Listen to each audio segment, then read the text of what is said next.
What's up, y'all? Gonna answer the questions from yesterday's AMA question gathering, and there were two big ones. First one was overall market thoughts on this year, and second one was DaNang over other cities like Thailand or Bangkok, Ho Chi Minh, or Saigon, stuff like that. So, first one, overall market thoughts.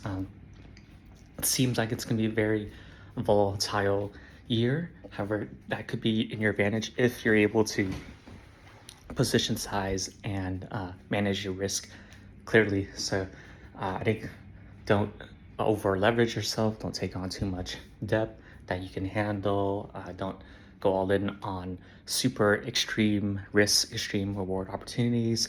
Since there's going to be so many dips in both the Web 2 and Web 3 world, I think you can easily take your time and make less trades, but they're more valuable, more efficient, right? So Web 2 world, there's probably gonna be a bunch of different stonks that get beat up, so you can pick up the right ones or just slowly DCA in. Then Web 3 world, I think it depends per blockchain where you don't have to be stuck in the hardcore microcap trenches all the time. Bitcoin's at a good spot. You can probably get mostly that. There's also Ethereum, so that it sets you up for future plays. Then I think that's pretty much it for 95% of people. Bitcoin, maybe Ethereum, that's it. But if you want to get a little bit riskier, you can enter one or two blue chips of each blockchain. So for example, abstract could be Pengu. So you put that on your abstract global wallet, and then you just casually get abstract token XP and a multiplier. Maybe for base, you can pick like one of their top DeFi exchanges, airdrome. So you just stake that, then you let the fees naturally accumulate, and then you just earn more XP for that. Maybe you can like create content and you can do other stuff too. Mega ETH, you can maybe stake ETH on there so you accumulate more mega token XP. So stuff like that. And then so I think that's covers like 99% people, right? And then 99.9%, but for the 0.1% who wants to get even riskier than that per blockchain, pick at most, in my opinion, like one or two high conviction ones. So make sure the project is like really good, still executing. Their teams are communicative. They keep on executing. They ideally have enough funds, or they're like very startup oriented. They're willing to ride through it all. So maybe pick one or two at most. So then abstract, it could be any of those verified tokens on their portal. So make sure the team is executing. So for me right now, it's like a fake, which is our project, and then Chad from YGG. I think those are good steals right now. For base other ones, Hope like mine, and then there are other ones too, like Spark from Seedify is coming. So those are for the 0.1% people who are extremely high risk. But TBH, most people, Bitcoin, maybe Ethereum, maybe paying you if you want. I think that's about it, to be honest. Then what was the second question? But don't invest more than what you can lose. I think markets can definitely be shaky. I won't be surprised if Bitcoin goes even further down to like 50K or something, and then alts get wrecked. But in terms of Bitcoin and those major coins, in my opinion, very good opportunity right now. So you can size in more. Then what else? Oh yeah, second question was DaNang over other cities like Ho Chi Minh City, Bangkok, Malaysia, Philippines. There's like so much here. Yeah, not to mention Japan, Korea, and stuff. But I think I did like a breakdown the other day. I think feel free to check it out. It's like 5 weeks and then unfiltered thoughts. It's in my previous YouTube video. I think that will greatly help for the actual like straight pros and cons, overall thoughts. But I think for this one, I want to do it in like a more creative way. So I'll just freestyle some questions from my experience, and you can go along with it. So first one would be, do you want really clean, well put infrastructure, or are you okay with more rugged, not so clean looking infrastructure, right? So clean infrastructure, nice roads, clear transportation systems with like trains, subways, clean restaurants, stuff like that. Or you might see some dead rats in the streets. Streets are broken up, etc.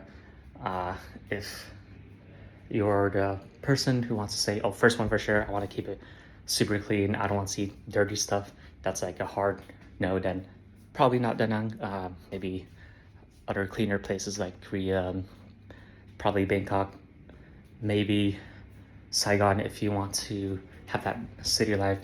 Then second one would be, what do you really value? Do you value more like safety or like comfortness, or more freedom, right? So if you value more comfort, it could be good to go to another well-established city. If you value more freedom, so I think a pro of DaNang is that since the costs are so low and the overall daily, weekly lifestyle is very high quality, it gives you that freedom to just pretty much pursue what you want, pursue whatever businesses you want to do with lower risk.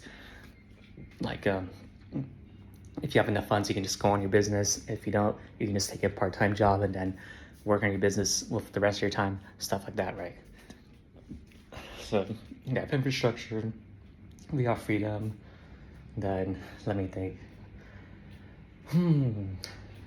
Yeah, maybe the social aspect, right? So I think, do you want to immediately go into a place where there's a lot of people settling down long term, or are you okay with trying to figure out different friend groups, meeting a lot of people, putting yourself out there, taking initiative, and yeah, going to all these meetups? So if you're on the first one, it could be easier to yeah, go to like a bigger city, right, where it's easier to meet people and to have people possibly settle down, so you just figure out who's staying longer term there.